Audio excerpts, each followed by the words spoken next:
담임 목사님이 계셔야 되는데 덩치는 조금 비슷한데 전혀 다른 사람이 서 있어서 당황하셨죠? 네. 이 시간 저희 부족함은 담지 마시고 하나님의 은혜만 담아가시는 사랑하는 성도 여러분들이 되시기를 간절히 소원합니다.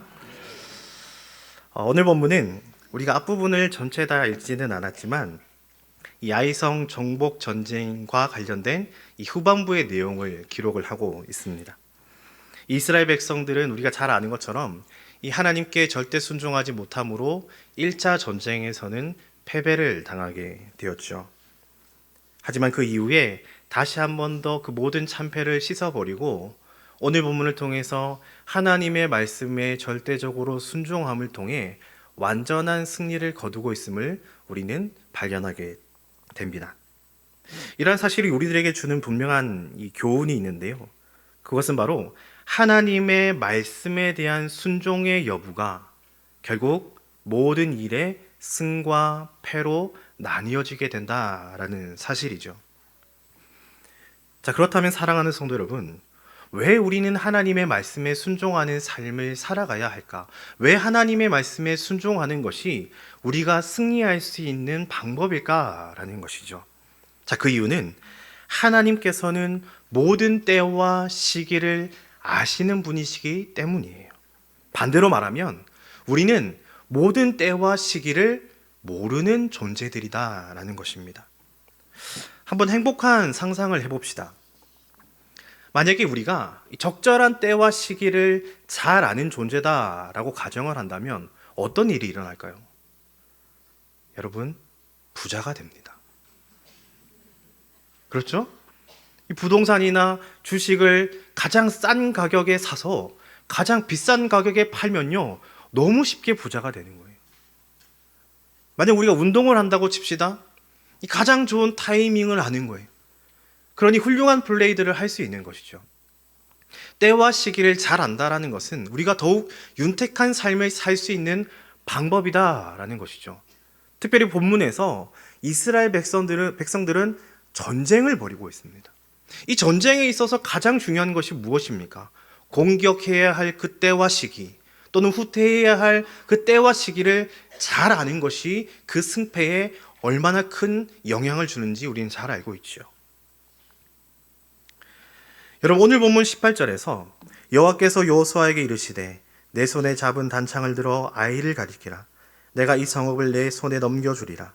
여호수아가 그의 손에 잡은 단창을 들어 성읍을 가리키니 라고 합니다. 하나님께서 여호수아에게 손에 잡은 단창을 들어서 아이성을 가리키라 라고 명령하십니다. 그리고 그 성읍을 여호수아의 손에 주겠다라고 하시는 것이죠. 왜 갑자기 하나님께서 여호수아에게 단창을 들어서 아이성을 가리키라고 하셨을까요? 그리고 그 타이밍에 왜 이미 약속하신 그 말씀을 한 번 더 말씀을 하셨던 것일까? 그것은 다른 것이 아니라 그 하나님께서 여호수아에게 단창을 들어라 라고 말씀하신 그때가 이스라엘 백성들이 아이성을 공격하기 가장 최적의 때와 시기였기 때문에,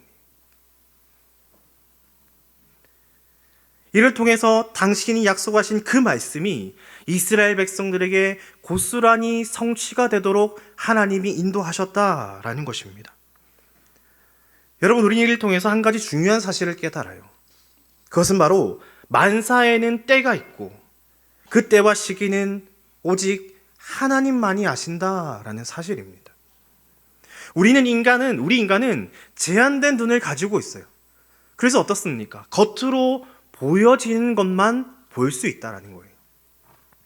그렇기 때문에 안타깝지만 우리는 가장 최적의 시기와 때를 알 수 없는 상태로 살아갑니다. 하지만 하나님은 달라요. 하나님은 중심을 보시는 하나님이십니다. 모든 것을 다 보시고 판단하심으로 이 세상의 모든 운영을 해 나가시는 분이 바로 전능하신 하나님이시다라는 것입니다. 한 가지 좋은 예가 요한복음 11장에서 나와요. 무엇입니까? 이 나사로의 형제들, 자매들인 이 마르다와 마리아가 예수님께 긴급하게 요청을 합니다. 예수님, 저희 오라버니가 병에 걸려서 죽어갑니다. 빨리 오셔서 우리 오라버니를 치유해 주세요 라고 합니다. 우리가 아는 응당 예수님이라면 어떻게 반응을 하셨을까요? 그래, 내가 빨리 가마, 빨리 가서 내가 나사로를 회복시켜주마 라고 하셨을 것 같아요. 그런데 성경 본문에 무엇이라고 나오냐면요, 예수님이 이틀을 지체하셨다라고 합니다. 이틀을 지체하셨다. 시급히 가서 나사로를 회복시켜 주셔야 되는 그 주님께서 이틀을 지체를 하셨대요. 결국 주님이 그 나사로에게, 그 마르다와 마리아에게 도착하신 때는 언제입니까?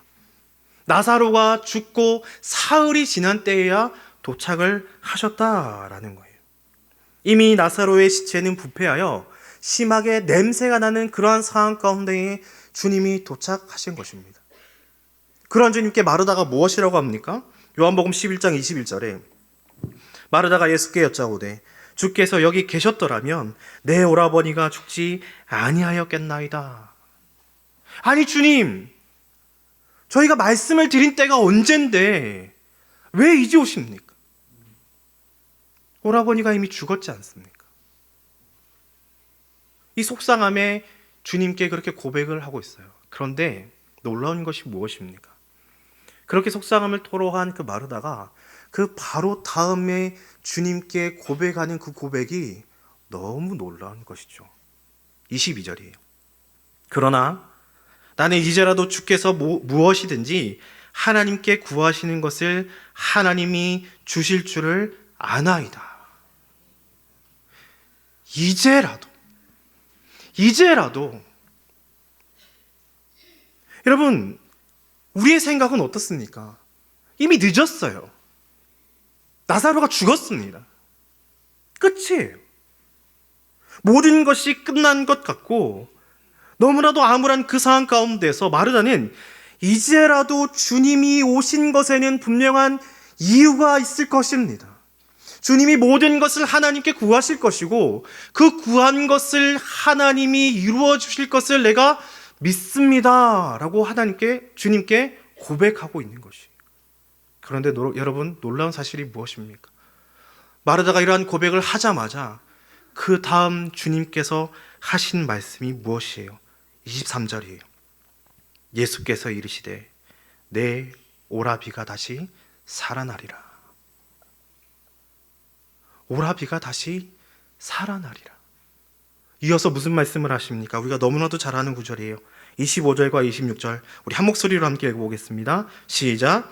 예수께서 이르시되 나는 부활이요 생명이니 나를 믿는 자는 죽어도 살겠고 무릇 살아서 나를 믿는 자는 영원히 죽지 아니하리니 이것을 내가 믿느냐. 아멘.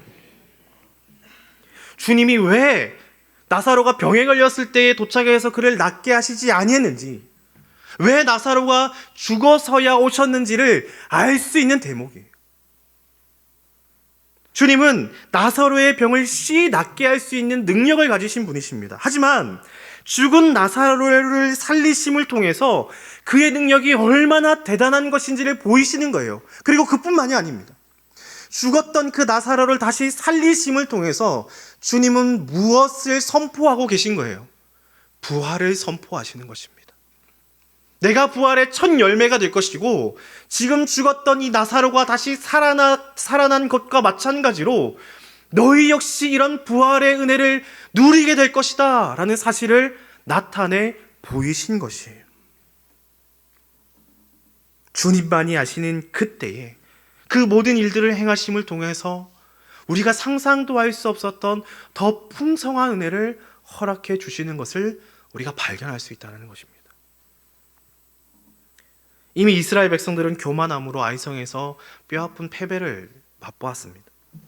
이제 그들은 하나님의 목소리에 귀를 기울여요. 그리고는 하나님께서 명령하시는 그 순간에 즉각 순종하여 공격을 합니다. 그 결과가 무엇입니까? 완전한 승리예요. 여러분, 우리가 살아가다 보면 때로는 이해가 되지 않을 때가 있습니다. 주님, 지금인데요. 지금 저를 도와주셔야 되겠는데요. 지금 역사해 주셔야 됩니다. 지금 당장 오지 않으면 나사로가 죽어요. 제가 끝이 납니다. 다시는 기회가 없을지도 모르니 지금 당장 도와주십시오, 주님. 그런데 하나님은 지체하셔요. 응답하시지 않습니다. 아니, 하나님 도대체 왜 지금인데 왜 저를 도와주시지 아니하십니까?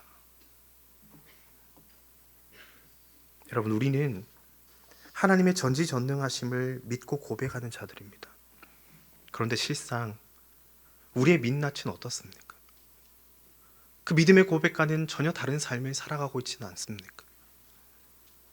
정작 그분을 철저하게 의지해야 할 그 상황이 오면 오히려 내 생각과 내 판단, 내 이념과 내 상식을 의지함으로 살아가시지는 않습니까?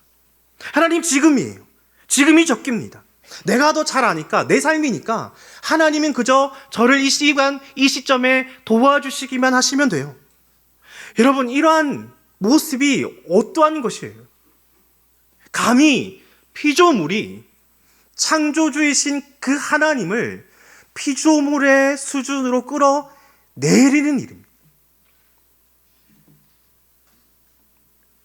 사랑하는 성도 여러분, 우리 하나님의 역사는요, 우리가 생각할 수 있는 그 상식과 그 예상 밖에서 일어납니다. 왜냐하면 우리 하나님은 모든 것을 초월하신 분이기 때문이에요. 여러분, 이 사실을 우리가 믿는다면 우리는 어떠한 자세를 가져야 합니까? 바로 여러분들이 가지고 계신 그 믿음을 소유한 채 여러분들의 눈을 들어서 하나님의 일하실 그 때와 그 시기를 인내하며 기다리셔야 된다는 거예요. 왜 그렇습니까? 내가 생각한 그 때와 그 시기가 가장 적절한 최고의 때가 아니라 하나님이 생각하신 일하시는 그때야말로 우리에게 가장 좋은 때와 시기임을 우리는 믿기 때문이에요. 사랑하는 성도 여러분, 부디 믿음으로 인내하셔서 하나님이 허락하신 그 때와 그 시기에 하나님만이 허락하시는 그 승리의 기쁨, 그 은혜를 누리시는 사랑하는 성도 여러분들이 되시기를 주님의 이름으로 간절히 축원합니다. 26절입니다. 아이 주민들을 진멸하여 바치기까지 여호수아가 단창을 잡아든 손을 거두지 아니하고 라고 말씀합니다. 아이성 전투에서 완전히 이 승리를 거둘 때까지 여호수아가 그의 손에서 단창을 거두지 않았다라고 합니다. 이 전쟁의 지도자인 여호수아가 단창을 손에서 거두지 않았다라는 것은 전쟁이 끝나지 않았다라는 사실을 말해주는 것이죠.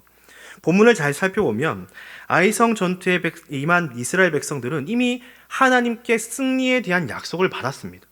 그리고 모든 상황이, 이 전쟁의 모든 추이가 이스라엘 백성들이 거의 승리를 거두고 있는 그러한 시점이에요. 그러나 여호수아는 이 승리가 확정되어져 가는 그 시점에서도 손에 든 단창을 거두지 않았다라고 말씀을 합니다. 무슨 말입니까? 그는 방심하지 않고 끝까지 최선을 다해서 주어진 전쟁에 임하고 있다는 사실을 발견할 수 있죠.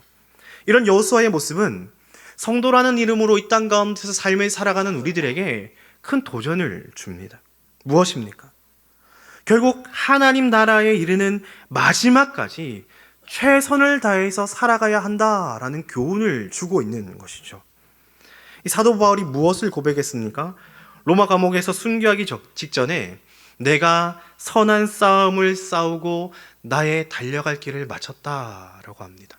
이는 그가 얼마나 열심을 다해서 최선을 다해서 자신에게 맡겨진 모든 사명을 감당하며 살았는지를 알 수 있는 부분이에요. 최근에 이 TV를 보면서 여배우들이 철인 3종 경기를 도전하는 예능을 보았습니다. 잘 아는 것처럼 철인 3종 경기가 정말 어려운 경기이죠. 그리고 그 어려운 경기를 준비하기 위해서 훈련하는 모습들을 하나하나 보는데 정말 힘들어 보이는 것입니다. 그 예능을 보는데 저의 마음 가운데 작은 불씨가 지펴졌습니다. 그리고 저의 버킷리스트에 내가 꼭 철인 3종 경기를 완주하리라. 네. 말씀을 들으실 때는 믿음의 눈으로 보시더니 제가 이 말을 하니까 갑자기 불신의 눈길로 저를 네, 괜찮습니다. 저도 저를 믿지 못하겠으니까요. 여러분, 철인 3종이나 이 마라톤 경기 같은 이 모든 시합들이 가지고 있는 특징이 무엇입니까? 처음만 잘해서는 안 돼요. 내가 5km나 10km 때 1등을 하고 있다고 해서 이 사람이 1등을 하는 것이 아닙니다. 끝까지 최선을 다해서 그 결승점에 통과하는 자만이 승리의 기쁨을 누릴 수 있는 것이 바로 이러한 경기들이죠. 마찬가지입니다. 우리의 신앙의 여정 역시 마찬가지다라는 것이에요. 디모데후서 4장 7절에서 8절입니다. 나는 선한 싸움을 싸우고 나의 달려갈 길을 마치고 믿음을 지켰으니 이제 후로는 나를 위하여 의의 면류관이 예비되었으므로 주고 들어오신 재판장이 그날에 내게 주실 것이며 내게만 아니라 주의 나타나심을 사모하는 모든 자에게 도니라. 아멘. 사랑하는 성도 여러분, 부디 우리 모두가 믿음의 선한 싸움을 끝까지 싸우고 달려갈 길을 마친 후에 승리의 면류관을 받을 수 있기를 간절히 소원합니다. 그를 위해서는 어떻게 해야 됩니까? 오늘 본문에서 여호수아와 마찬가지로 마지막까지 최선을 다해야 된다. 조금 성공하고 승리한 것 같다고 해서 자만하거나 방심하는 것이 아니라 우리 모두가 어떤 상황 속에서도 끝까지 맡겨진 사명들을 감당함으로 우리에게 주어진 모든 길들을 끝까지 감당할 수 있어야 된다라는 것이에요. 그리고 우리가 그 모든 것들을 끝까지 감당하고 마지막 결승점을 통과했을 때 어떠한 일이 일어납니까? 우리 주님이 우리들에게 이렇게 말씀하실 거예요. 수고했다, 내 종아. 너무 수고했다. 그리고 그 영광의 면류관을 우리들에게 씌워 주실 것입니다. 여러분, 부디 이 순간을 기대하시고 소망하시길 간절히 소원합니다. 결국 하나님께서 인도하심 가운데에 오늘 본문은 이스라엘의 완전한 승리로 끝맺음을 하고 있습니다. 그리고 전쟁이 끝이 나자마자 이스라엘 백성들은 무엇을 합니까? 바로 31절인데요. 이는 여호와의 종 모세가 이스라엘 자손에게 명령한 것과 모세의 율법책에 기록된 대로 쇠 연장으로 다듬지 아니한 새 돌로 만든 제단이라. 우리가 여호와께 번제물과 화목제물을 그 위에 드렸으며 라고 합니다. 즉 이스라엘 백성들은 승리로 전쟁이 끝나자마자 바로 제단을 준비하고 그곳에 하나님께 번제와 화목제를 드립니다. 이것은 자신들에게 승리를 허락하신 그 하나님께 제사를 드림을 통해서 모든 영광을 하나님께 올려드리고 있는 것이에요. 여기서 주목해야 되는 것은 무엇입니까? 이 제사에 모든 이스라엘 백성들이 참여하고 있다라는 것이에요. 아이성을 공격했던 그 군사들뿐만이 아니라 이스라엘의 모든 백성, 본진에 있었던 모든 백성들까지 나와서 하나님을 예배하고 제사하고 있다라는 것이죠. 이것이 왜 놀랍습니까? 이스라엘의 본진은 당시에 길갈에 있었습니다. 이 길갈에서 이 제사가 진행되어지고 있는 예발산까지는 약 40km의 거리가 있어요. 이 거리를 이 너무나도 많은 인원들이 이동을 했다라는 것이죠. 그런데 더 놀라운 것은 무엇입니까? 이미 이스라엘 백성들은 가나안을 침공하여서 전쟁을 벌인 자들입니다. 즉 다른 가나안 거민들에게는 적이에요. 공격의 대상입니다. 그런데 그렇게 위급하고 힘든 그런 상황에서 이스라엘 백성들은 한치도 지체하지 아니하고 모든 백성들이 그 40km를 이동해서 하나님을 제사하고 있다. 즉 모든 백성들이 한 마음과 한 뜻이 되어서 하나님을 예배함을 통해 이 모든 승리의 영광을 하나님께 올려드리고 있다라는 것입니다. 여러분, 이것은 마치 당연히 해야 되는 모습, 쉽게 할 수 있는 모습이다라고 생각을 하지만 그렇지가 않아요. 모든 결과가 잘 되었을 때 너무 쉽게 우리가 잘못하는 것이 무엇입니까? 그 영광을, 그 공로를 내가 가질 수가 있다라는 것이죠. 성경에서는 이러한 인물이 있었습니다. 누굽니까? 사울이에요. 아말렉 족속과 싸워서 대승을 거둔 그는 그 승리에 대한 영광을 하나님께 올려드리지 않습니다. 모두 자기가 다 취하는 잘못을 범하지요. 사무엘상 15장 12절에 사무엘이 사울을 만나려고 아침에 일찍이 일어났더니 어떤 사람이 사무엘에게 말하여 이르되 사무엘이 갈멜에 이르러 자기를 위하여 기념비를 세우고 발길을 돌려 길갈로 내려갔다 하는지라. 자신을 위해서 기념비를 세웠다. 모든 영광을 자신이 홀로 취하고 있다라는 사실입니다. 그런데 여러분, 중요한 것이 무엇입니까? 사울이 아말렉에게서 승리한 이 모든 승리의 근거는 어디에 있습니까? 사울에게 있었던 것이 아니에요.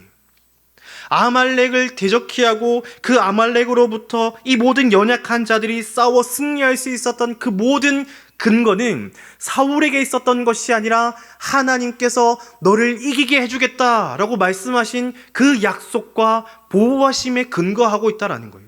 즉, 전쟁에서 승리한 이유는 사울 자신에게 있었던 것이 아니라 하나님께서 행하신 것이기 때문에 하나님께 마땅히 그 영광을 올려드렸어야만 했다라는 것이죠. 하지만 사울은 그렇게 하지 못했습니다. 그리고 그의 삶의 최후는 너무나도 나쁜 결과를 맞이하게 되었지요.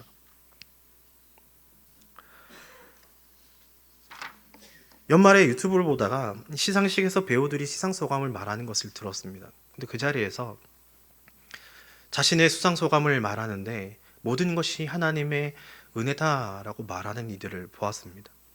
큰 감동이 되었어요. 참, 그 자리에 올라가서 그 상을 받기 위해서 자신이 얼마나 많은 노력을 했을 것이며 남 모르는 아픔과 그 힘듦들을 감당했어야 했을 것인데 결국 그 가장 그에게 영광스러운 자리에서 하나님께 그 영광을 올려드리는 그들의 모습을 보면서 감동이 되었고 도전이 되었습니다.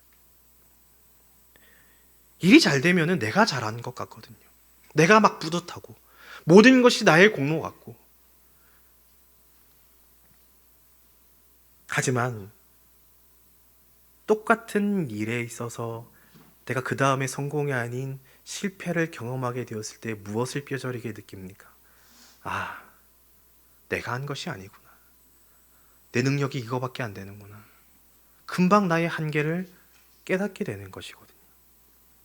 여러분, 결국 우리의 삶 가운데서 우리가 얻은 승리와 잘됨과 이 모든 좋은 일들은 누구로부터 말미암은 것입니까? 하나님입니다. 나로 인해서가 아니라 하나님으로부터 주어지는 그저 우리는 감사를 해야 하는 감사의 제목일 뿐인 것이에요. 그것을 나의 것으로 돌리면 안 됩니다. 사울과 같은 잘못을 보면서는 결단코 안 된다라는 것이에요. 모든 것이 하나님의 보살핌이며 내가 잘되고 승리하는 것은 하나님의 은혜입니다. 그렇기에 우리는 어떠한 삶을 살아가야 하는가? 날마다 감사하는 삶을 살아갈 수 있어야 되는 것이에요. 모든 영광을 하나님께 올려드리는 삶을 살아갈 수 있어야 한다라는 것입니다. 고린도전서 10장 31절의 말씀인데요. 우리 함께 한번 읽어보도록 하겠습니다. 시작. 그런즉 너희가 먹든지 마시든지 무엇을 하든지 다 하나님의 영광을 위하여 하라. 아멘. 사랑하는 성도 여러분, 부디 우리가 무엇을 하건 간에 하나님의 영광이 우리의 모든 최고의 목적이 되길 간절히 소원합니다. 우리가 그렇게 삶을 살았을 때에 하나님은요, 그냥 계시는 분이 아니셔요. 더 풍성하고 놀라운 은혜를 부어주시고 더한 감사의 제목들을 허락하실 분이 바로 우리 하나님이시다라는 것입니다. 이 모든 사실을 기억하시고 부디 하나님께 영광을 올려드리며 큰 감사로 날마다 기쁨의 삶을 살아가시는 사랑하는 성도 여러분들이 되시길 간절히 소원합니다. 그럼을 통해서 하나님만이 주실 수 있는, 세상이 결코 줄 수 없는 참된 복을 누리시는 이 2025년을 살아가시는 사랑하는 성도 여러분들이 되시기를 주님의 이름으로 간절히 축원합니다.